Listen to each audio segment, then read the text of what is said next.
lost my train of thought now. Yeah, I figured it was about time I did another video. I've done one for nearly a year now. So, as usual, I had no idea what I was going to do it on. But over the last few weeks I've been watching a lot of fishing videos on people fishing on Loch Etive.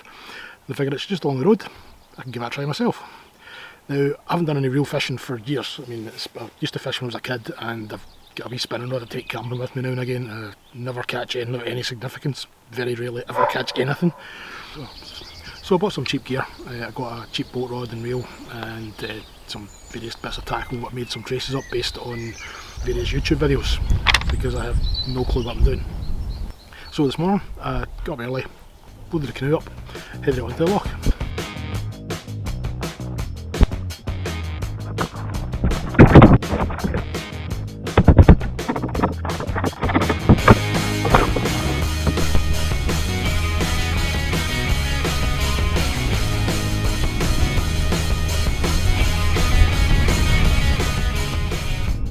Well, set up, lines are in, just wait. I think that's what you do.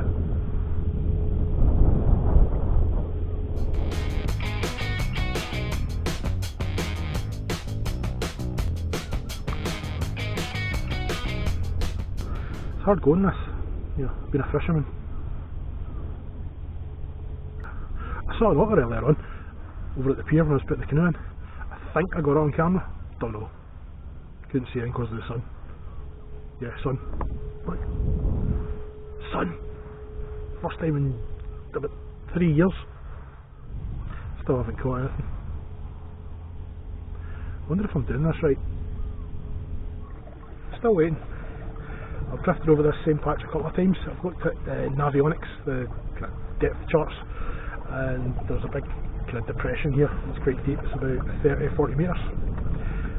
Drifted across it 2 or 3 times using just mackerel as bait and caught absolutely nothing for a change. So I'm going to scoot back across again. The tide's pulling me that way, so it's drifting across that kind of deep part. So I'm going to go over, I'm going to stick some mackerel and some feathers and give it a try with that. See what happens. Probably the same. Absolutely nothing. I just think it's a bit chilly here. But then I've noticed the snow on the hills. Not quite spring yet. Which probably means it's the completely wrong time to take up fishing. That's my excuse. Wrong season. Or wrong gear. Maybe just complete lack of talent.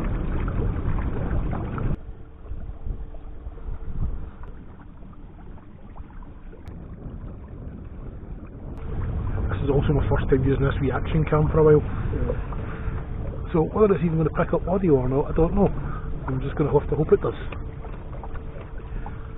It's also got a flippy screen, which is really annoying, nobody can see what you're doing. Not that I'm really doing much, just sort of sitting here, waiting.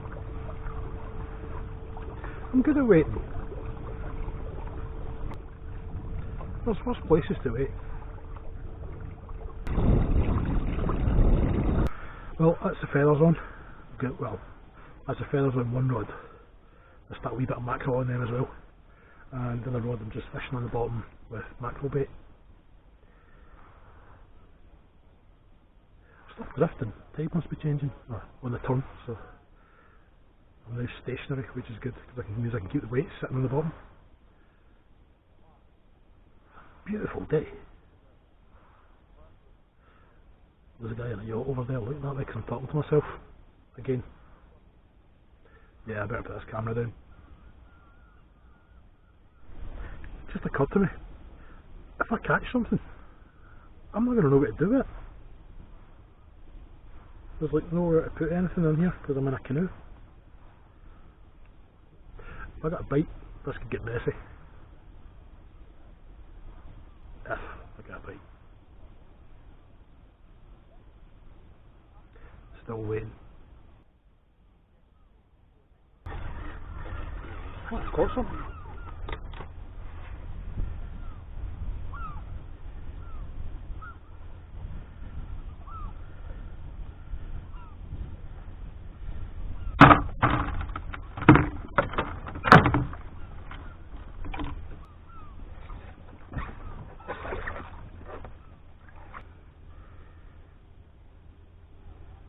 That's quite a nice wee fish.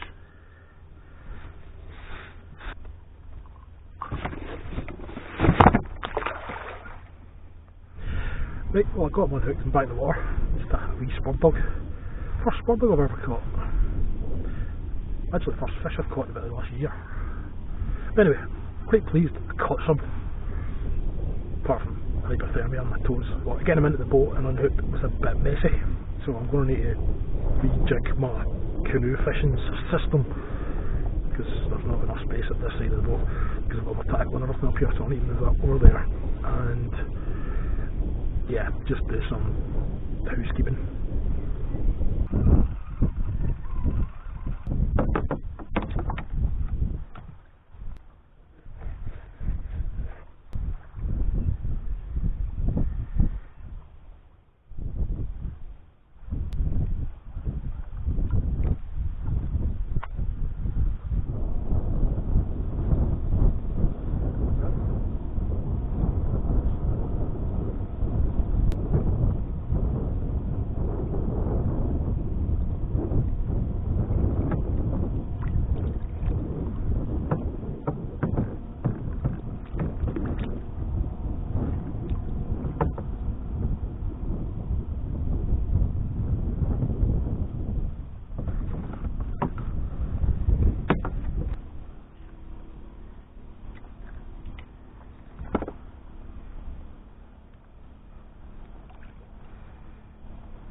Oh, another wee spur dog.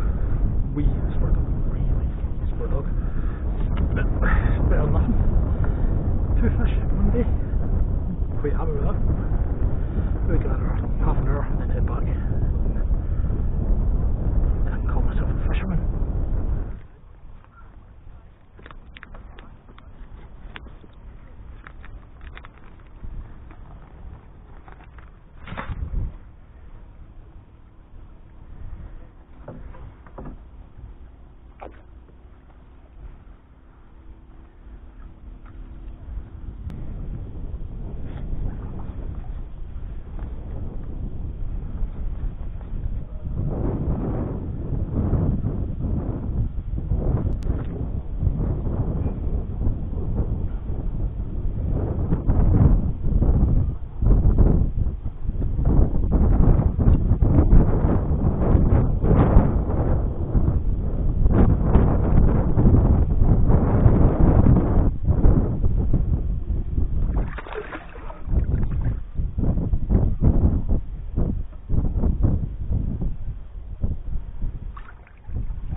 Well, that's my first proper day's fishing in years.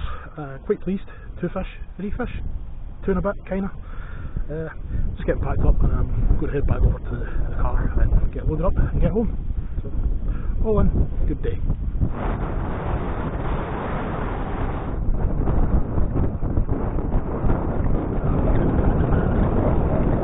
Well, what did I learn from that? Quite a lot actually. I can catch fish after all. I was quite surprised. You kayak fishing guys, how do you do it? How can you fish from a kayak? I really struggled with a 16-foot canoe.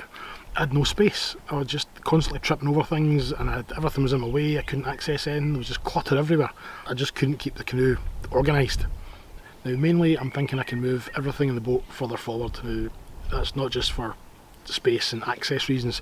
The boat's sitting like that because I've got nothing in the front of the boat. I've got all my fishing gears at the back along with me. So if I move everything forward, it will help trim the boat a little bit better and it will give me a bit more space to play with for fishing.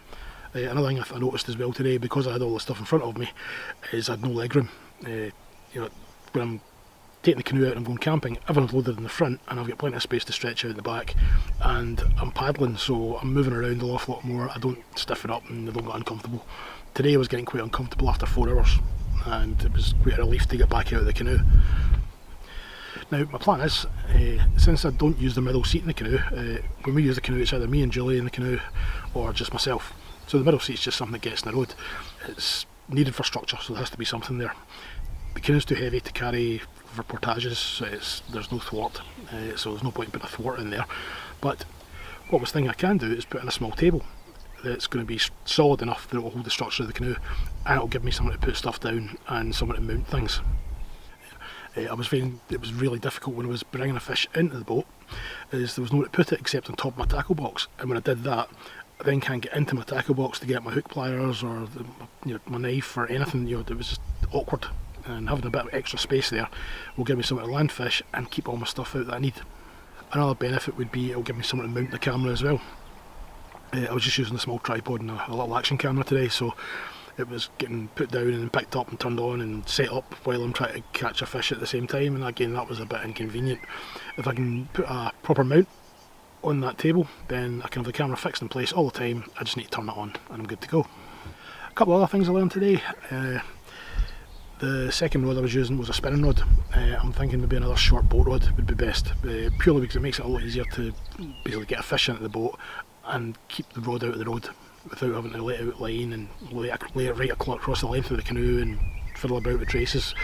I'll maybe contemplate another purchase. One other thing that was a bit of an annoyance, I use a full-size PFD, and it's perfectly comfortable. It's great for paddling. I don't really notice myself wearing it, and with the weather here normally it's usually pretty wet, so it's extra waterproofing. But what I did find is that the stock of the rods was getting caught in it quite a lot, and I'm thinking maybe one of the smaller inflatable ones might be a better way to go for fishing, just to give you a bit more movement and less stuff for it to catch on. And I think that's pretty much it. So what I'm going to do is I'm going to hopefully get back out in a couple of weeks' time, and by then I'll have my table of doom built, and I'll let you see how I got on with that. So thanks for watching.